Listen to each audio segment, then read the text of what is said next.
Welcome back to Christian's Colloquy. I'm Christian, and I'm so glad that you could join me again this week. As you can see from today's title, or if you've been listening around, keeping your ear to the pavement, as they say, I have an interview today. Some of you will have known that. Some of you, this will be a surprise for you. So here we are on the show, and I'm joined by my friend Marek. He's been on the channel before. Some of you will remember him, but if not, you're in for a treat today. Thank you for joining us, Marek. Yeah, thank you. I'm looking forward to it. Fantastic. So, as is tradition on the channel, I will now let Marek introduce himself to you. Just give you a bit of background about who he is, what he's about, so that then we can interview him. So, Marek, let us know who you are. Yeah, sure. So I'm Marek. I'm just a high schooler. I live in the Midwest. I'm a baptized member in a local Baptist congregation. I really like digging into the historicity of the Baptist tradition and what it has to offer. I really love studying just studying theology and learning more about God and His church and how He's established His church, and specifically how His people have coped with certain things over time and through church history. And so I think what we'll be talking about today really ties into that as an expression of that.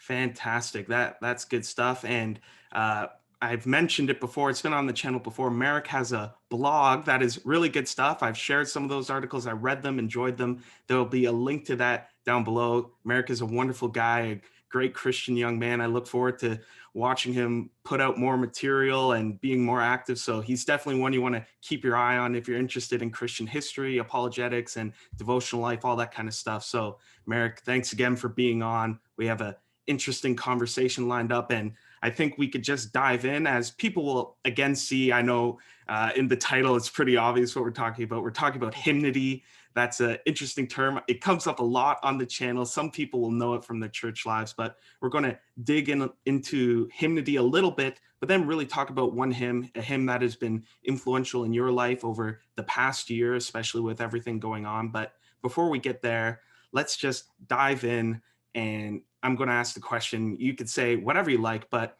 what about hymnody interests you? Why are we here talking about hymnody? What is it? Why are you into it? And maybe a little bit of why we should be into hymnody. Yeah, that's a good question. Um, I think for me, when I first started studying theology or reading stories about these wonderful Christian writers and things, I found hymnody to be a culmination of all that. It's all of this kind of bottled into a package that is sung during worship.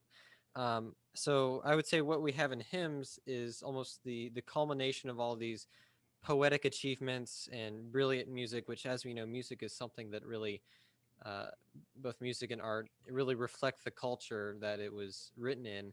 Um, so when we have these all coming together, it's really just this high quality package of theology and of pastoral guidance almost, and it's really quite a beautiful thing. There's something about going to church on the Lord's Day and opening up the hymnal to the first hymn you're going to sing, and finding that it's one you haven't heard before, but Mm. then you start to sing and you realize that you recognize the tune, but you'd never experienced the deeply thoughtful words in each verse of each stanza, and then you look at the bottom of the hymnal and you see how long ago it was written. There's just a testament there about how God's truth is timeless. Um, the fact of the matter is, the people that are writing these hymns that we sing in church really knew their Bible, and they held it as inspired. And that's something I think we should cherish, and is really manifested in their writing. Mm, that's a good word, and I like the couple of the points you brought in there, where the hymns, they present this rich theological tradition, understanding, and it brings along with that tradition. We could say it brings it with it that history of the individuals who wrote these hymns, and the way you describe that in a lot of ways, it's kind of like scripture, where you have this amazing, wonderful Old Testament that presents so much theology. Then you get to the Psalms, and it's the theology put into thoughtful, poetic verse. And that's really what we have with the hymns, where we have this rich Christian history and theology, and the hymns is where that's brought out in poetic verse and then sung by the people together. That's fantastic and a great introduction. Why we like hymns, why we like talking about this, those historic hymns. There's a lot going on there. So that's a great place to start. And from there, we're going to zoom in on that hymn that I mentioned. We're talking about one in particular. I'm going to briefly introduce it by reading the first verse, and then I'm going to let you unpack it in a few questions. So, just to read the hymn, we're talking about today, Abide with Me. Some of my audience, I'm sure, will know that hymn. It's a pretty popular hymn if you're using an older hymn book, but let me read out the first verse. I'll leave a link in the description down below where you can read the whole thing. Remember, hymns can be read like poems, they can be digested, but also sung. So I'll also leave a link to people singing it. Fantastic. But here's the first verse just to jog your memory if you already know it, or if you haven't, here's probably a good advertisement why you want to check it out. So, abide with me. Abide with me. Fast falls the eventide. The darkness deepens. Lord, with me abide. When other helpers fail and comforts flee, help of the helpless, oh, abide with me. All right, that's fantastic. I love that one too, and I'm glad Marek's going to talk about it a little bit. So, the first question I have for Marek, and please again take this however you like. We want to hear your thoughts on it. What draws you to this hymn in particular? We've spoken about this hymn a bit over the past year, but maybe you want to share with the audience why this hymn. If you had to pick a hymn to talk about and to share with us, why Abide with Me? Yeah, that's a great question. Towards the beginning of 2020, when the lockdown really started and the fear was in the air, I remember reading those beautiful words in the first stanza, and then in the later stanzas as well, of how God is the help of the helpless, and when other helpers and comforts flee, that we can still abide in Him. I remember hearing one of the later stanzas, which reads, "I need Thy presence every passing hour. What but thy grace can foil the tempter's power?" And it really impacted me, and it struck me being at home during quarantine.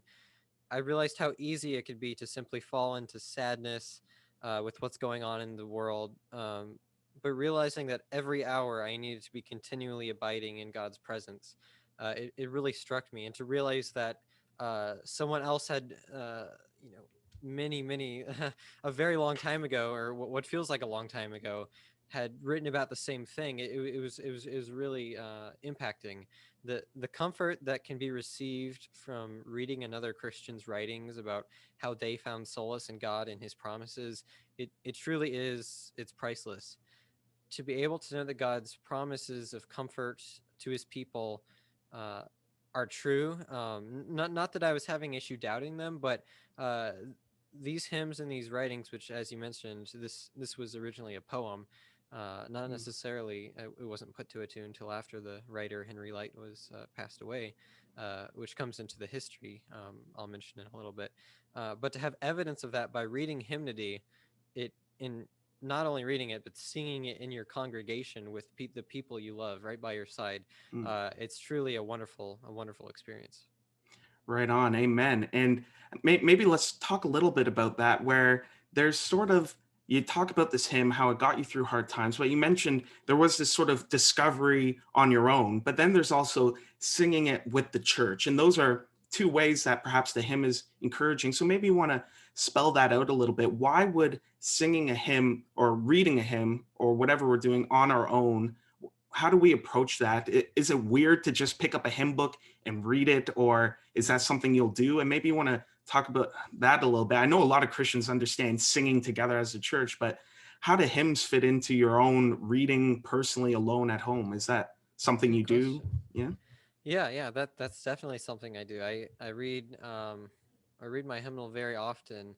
Our organist at church, she really introduced me to actually just sitting down and reading a hymnal.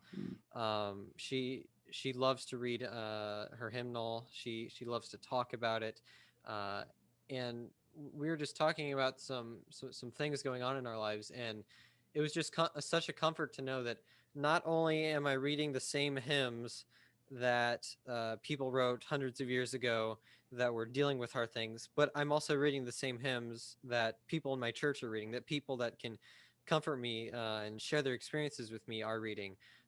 So yeah, it certainly is a congregational thing. I think of singing a hymn, right? Many churches in liturgy will confess, say, the Apostles' Creed towards the end, and so that's confessing doctrine. Um, but for hymns, I think of it almost as if you're confessing, and I'm not talking about confessing sins. When I say confessing, I mean pronouncing to believe in something, Right. um, as confessing pastoral truth or things within the process of sanctification, the ups and downs, the going back and forth, the struggles with sin, the realization of Christ's victory in our lives, our union with Christ.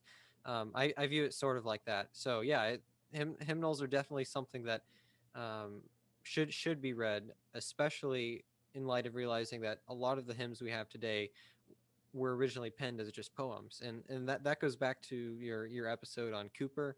A lot of what he writes is just a poem, and added to added to a tune later. But yeah, Yeah, no, that's great. And when you think about them as being written as poems first, and maybe this is a place where we see historic hymnody sort of separated from contemporary worship. This isn't an episode to rip on contemporary worship songs. I think a lot of them are great and fantastic. But thinking about our shared interest in historic hymnody, when you think about the poem and the effort that goes into linking lines together, rhyming, and just being read, and you're thinking about this audience that is going to deeply engage with a poem, I think that's where you see a lot of the rich language comes out of the deep thought that goes into a lot of these hymns as they're originally written. And when you think about it, getting into that link between theology, confessing theology, and then everything that follows, as you were saying that, I was thinking, yeah, reading the hymns on our own and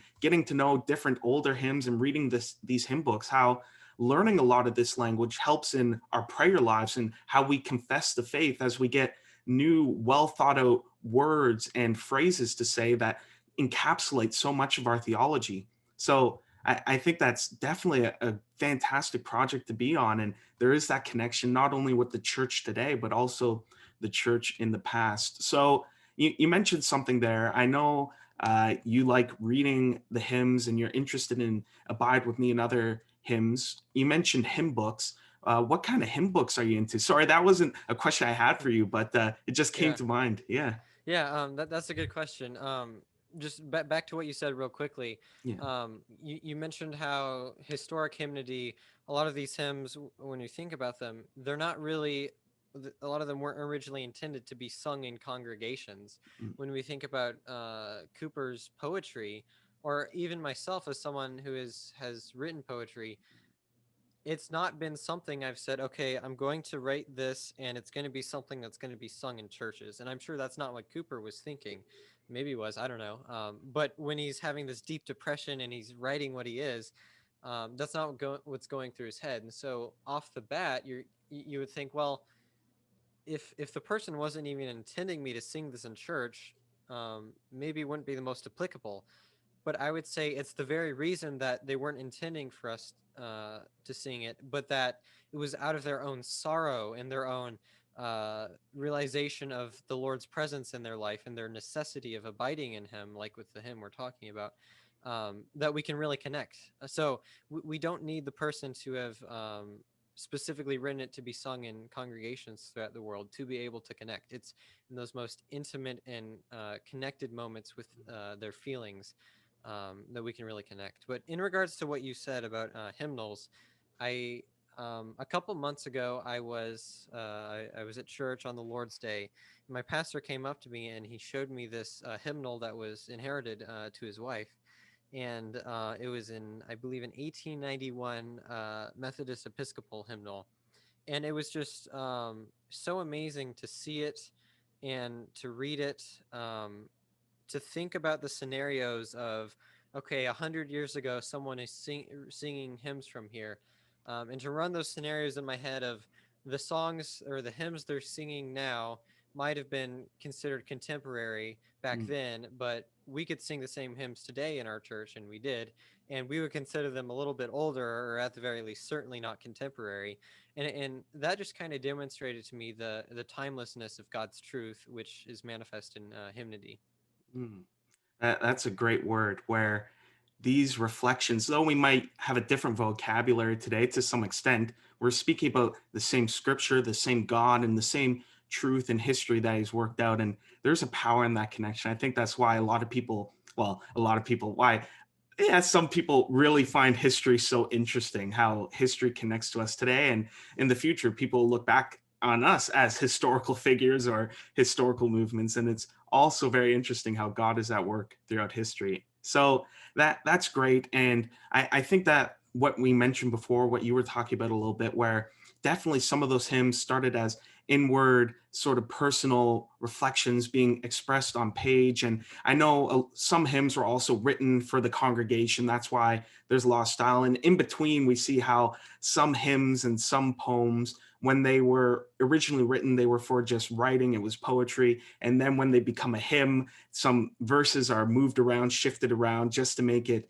easier for a congregation or make it fit Mm. into the congregation. So that's something I also advise people, and something I've noticed, and it's bitten me on the butt a few times. When you see the original poem that we know as a hymn, originally sometimes they're like 20 stanzas, but then when they make it Right. to the hymn, they're like 5 or 6. And that is the reason why, if someone links you original hymn, and you might be like, whoa, we lost all these verses, but that's the poem, it becomes a hymn. And that's very interesting history to get to know, where knowing the story behind hymns could add a lot more richness and add even sometimes entire stanzas. So maybe let's move into there with Abide With Me, getting back to that hymn. What is the value in getting beyond the hymn itself? It's a wonderful hymn. You mentioned some of those lines. I encourage people, read the hymn, get to know it for yourself, maybe encourage your church to sing it. But what can be added to this hymn by knowing its background, its author, and some of those details? Maybe you could speak about that a little bit. Yeah, that's great. And just a quick note. As you were speaking, it reminded me of the hymn "What a Friend We Have in Jesus," and how it wasn't written as a hymn. It was written to comfort a dying mother on her deathbed. And so that's so beautiful. Oh, wow. Yeah, and the hymnist mother.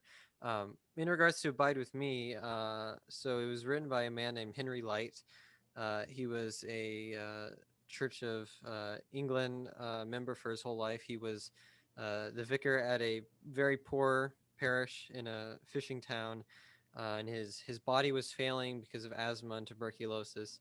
And as he was preparing to leave this world, and he was journeying, um, he wrote this.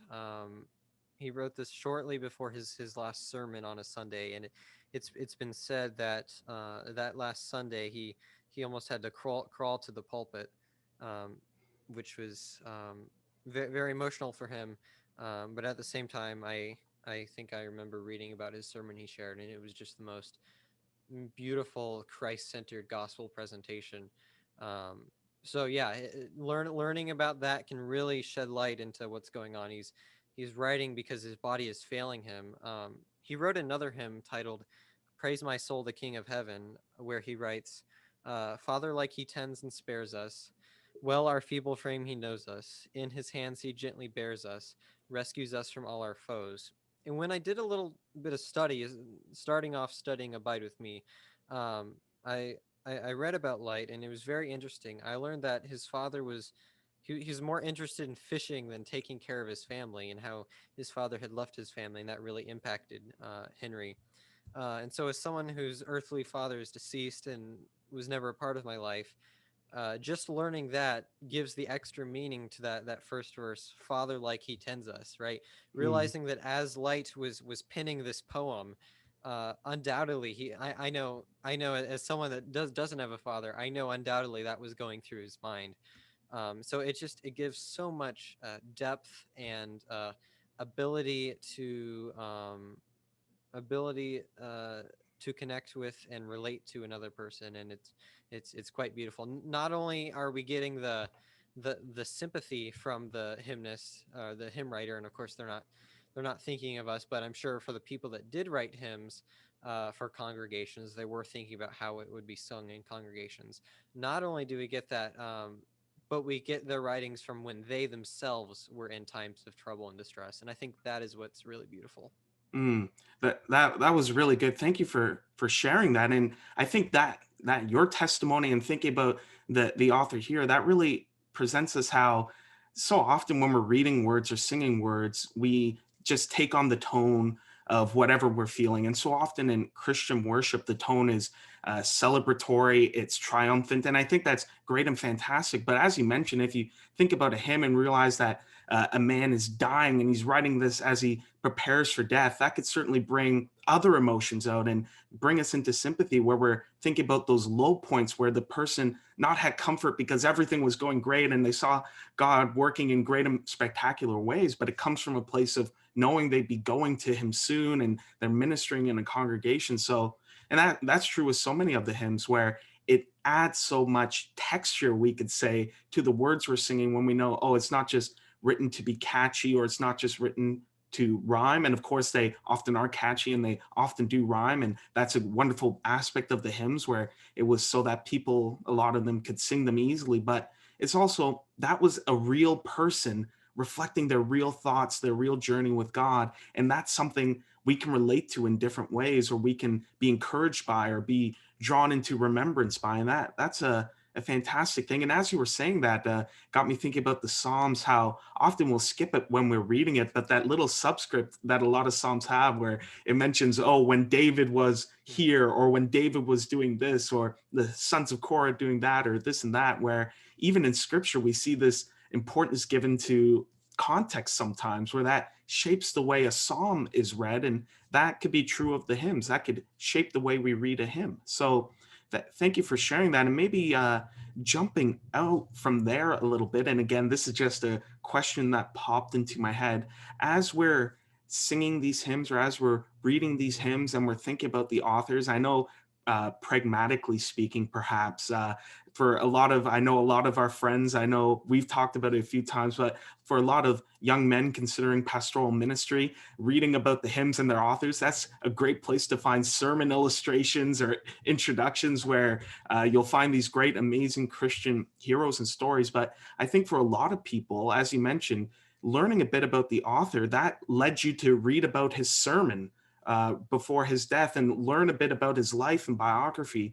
Maybe you want to speak to how does learning about hymns and their authors introduce you to other Christian resources or other Christian literature? Is that something you find happens often as you get to know different hymn writers and their stories?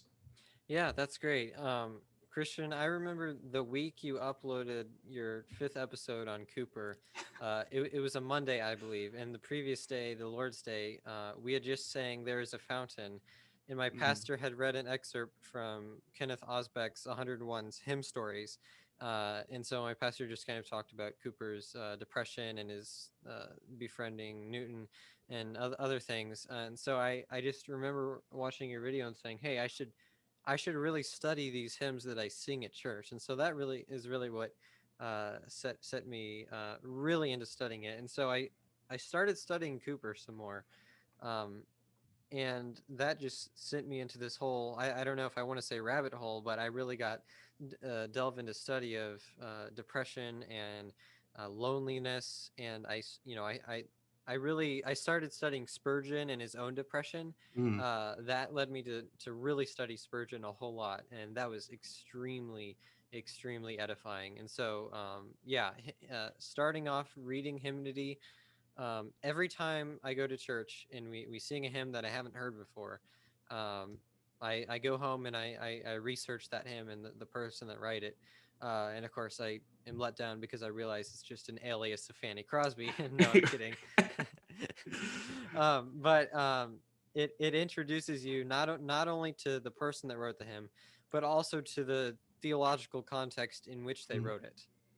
Right, right. And that's such a true part of studying hymns. And I've experienced that as well, where a lot of the times Fanny Crosby, of course, but a lot of hymns you'll realize, oh, it's another Charles Wesley. And we get to know him at a certain point. But it's nice where a lot of those times, as you mentioned, if you look at some of those hymns. And that's something I experienced recently, talking about Charles Wesley's and the earthquake hymns, where a lot of these hymns, you get to know the story. Either you're meeting an entirely new character full of interesting stories and context and sermons, and getting to know just another brother or sister in church history. Other times you'll get to know, oh, it's John Newton again, it's Charles Wesley again, it's Fanny Crosby again, but it might be a point in their life, and you're getting to know an interesting story of this person of faith going through something and expressing that. So I think for people who are looking for devotional resources, or looking for places of encouragement, or looking for places, maybe someone who shared their struggle before, starting with hymns is a great place to not only read a wonderful poem or a wonderful hymn, but it gets you into so much more if you look for it. And I think you exemplified there how just reading about a hymn and getting into a story, and I know we talked about this quite a bit, has led you on a study that has better equipped you to speak about depression and mental anxiety and all those different conversations that are very real, very pastoral, and people need comfort in those situations. And church history is just another resource. Hymns are just another resource that come alongside big ones like scripture and prayer that we'd be wise to make use of. So thank you for mentioning that. Sorry, I went on a bit there, but I'm getting excited thinking about it. I want to read more Yeah, it's hymns now. exciting. Yeah, so Yeah. maybe from there, those were the big questions I want to ask. But before I let you have your closing thoughts and say whatever you want to say, maybe I'll just ask you right now on the spot. You did not prepare for this at all, and maybe you're nervous about that right now. But really, it's just a quick question. Alongside "Abide with Me," this hymn that got you through a hard time, what are maybe three other hymns right now that you can Mm. speak on, like just mention, that are really good, you recommend that people who are listening or watching to this check out? What are three hymns that just hit the spot for you, perhaps? Yeah, that's a good question. The first one that comes to mind is Rock of Ages. Mm, It was it's I mean the writing there is just so beautiful and so touching. But what's also really cool about that one is not only do I get to read the writer, of course, who we both are acquainted with, not only do I get to read him in him, but I get to read him in theological treatises and stuff like his uh, arguments against Arminianism or something like that. So right. that's really cool. Yeah, Mm, so that would be one. Just from a perspective of uh, something I'm grateful for is there is a fountain. It's so touching uh, to be able to realize that those words could be uttered and pinned down in such depression. mm, And if that could happen, surely I can be grateful in all things. And so that's another one I would definitely say is just stunning. Um, Hymns are really versatile. Like um, I can I really like church architecture, and this is an anecdote, but I really like church architecture, and so a lot of times I'll travel to different places and I'll photograph churches, but most of the churches I'll photograph the really big ones. They're very run down. I've visited some ones where there's been fires, and so there's this hymn uh, titled "Built on the Rock, the Church Doth Stand." mm, And the first stanza goes, even when steeples are falling, Christ builds his church in every land, still while the bells are chiming and calling. So I remember there was a time where I was kind of saddened at the church in America, its decline, and that hymn really spoke to me. Realizing that Christ's true church will always be here, and the gates of hell will not prevail against it. So yeah, that's just another anecdote to show that the powerful application of hymns to everyday life. So yeah, those would be some of my favorites. Thy Strong Word is a very beautiful hymn that I like as well. I like a lot of hymns. nice. That's great. And I love how when I asked you a question, not prepared at all, you had three different hymns and a fourth one just to add on there, but they all come with a bit of a story attached to them, where you think of the hymn, you love the hymn, but there's also, for the first one, knowing a bit about the author and how his theological writings have been a resource to you. The second one draws you into gratefulness, where you think it was written in this place, like thinking about that struggle and how we have so much to be grateful for, acknowledging our blessings. And then that very like that salient point about how this hymn just speaks to the churches around you, and you relate it to your experience visiting churches and just thinking about the church as a body in North America. And that is such a wonderful thing. I think that's a big part of getting to know hymnody, where it's not something you do in isolation. As you're reading the hymns, as you're thinking about them, you're attaching it to bits of your walk with God and seeing how those words reflect different questions, struggles, or even just interests we have. I think that's fantastic. And it speaks to, as you mentioned, the versatility of hymns and how they relate to our lives. So thank you for sharing that. That's wonderful. And from there, I think we're nearing the end here. You've said so many wonderful things. And I think a lot of people listening to this, they better start checking out some hymns now after you said all that. But I'll let you close it here on your words, and I'll have my little closing after. But maybe right now, and this is something I try to do with all my guests, what is one encouragement or perhaps word or lesson or instruction, whatever you want? What would you leave my audience with now? Yeah, I would say a couple things. Firstly, if this has sparked anyone's interest, I don't think you would after watching this, but I don't think people would go into hymns, and this is a warning against that. Don't go into studying hymns as you would study, say like dogmatic theology. Don't look at hymns as some propositional truth that you are going to read out of context and try to derive truth from that. While propositionally, of course, there's so much truth. This is really something that requires study into context, and into situations and cultures, which is really where the beauty comes from. But I would also say to the person that, like us, that loves hymns and cherishes hymnody, um, don't be discouraged in encouraging more people to learn about them. I know there a lot of people are, they just want to listen to their Hillsong, and again, this is not to bash very evangelical worship, but present it as a valid, and I would argue more preferable alternative to a liturgical worship. Uh, I would encourage the person to actually consider ways that hymnody can be argued for as a an edifying and beneficial part of worship, right?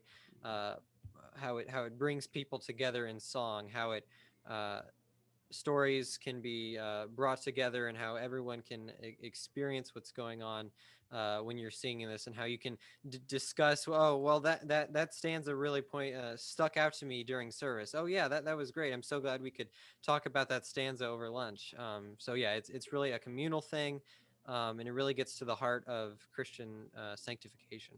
Mm, amen to that. And as you're saying that, it just brought to mind when we think about hymns and worship, and as a teaching tool, even where as a youth leader, thinking back to my time doing that, when you ask youth a question, and maybe Marek, you've seen this or been in that position where someone asks you a theological question, a lot of people, the first place they go to is a line from a song that they know, that they've sung, that they memorized. And I think if we know and love the hymns, they offer those brilliant one liners or stanzas that really reflect theological consideration, thought, and just scriptural awareness a lot better than a lot of other places. So I would Mm-hmm. encourage people, if you're thinking about how do I raise up children in our church well and get them thinking about theology, having them sing the hymns and know the hymns, I think that is just building on a wonderful foundation that just adds to their, not only their knowledge, but their ability to express the beauty and the truth of the Christian faith. So, Certainly. Marek, thank you for sharing that. Thank you for answering these questions and being here with us. You have been an absolute delight to have on the channel. I'm sure I will have you on again in the future. I encourage everyone now, look in the description down below. Not only will I have the hymn we talked about today, but check out Marek's blog. He's got wonderful pieces on there. And I hope, very much hope that there will be a lot more to come in the future. You have a brilliant mind and a lot of great things to say. So again, thank you for being with us. Yeah, thank you. I really appreciate what you've done for introducing hymnody and church history here on the internet, but not even just on the internet. But I think of how I've shared what I've learned from you with others in real life, and so that's been a great benefit. So thank you. Oh, I'm very happy to hear that. That is heartwarming. So, everyone, thank you for joining us today on Christian's Colloquy. I hope you enjoyed it. I hope you will check out the things we were talking about, and I hope that I will see you again here next week for another episode or whatever else we got going on. Take care.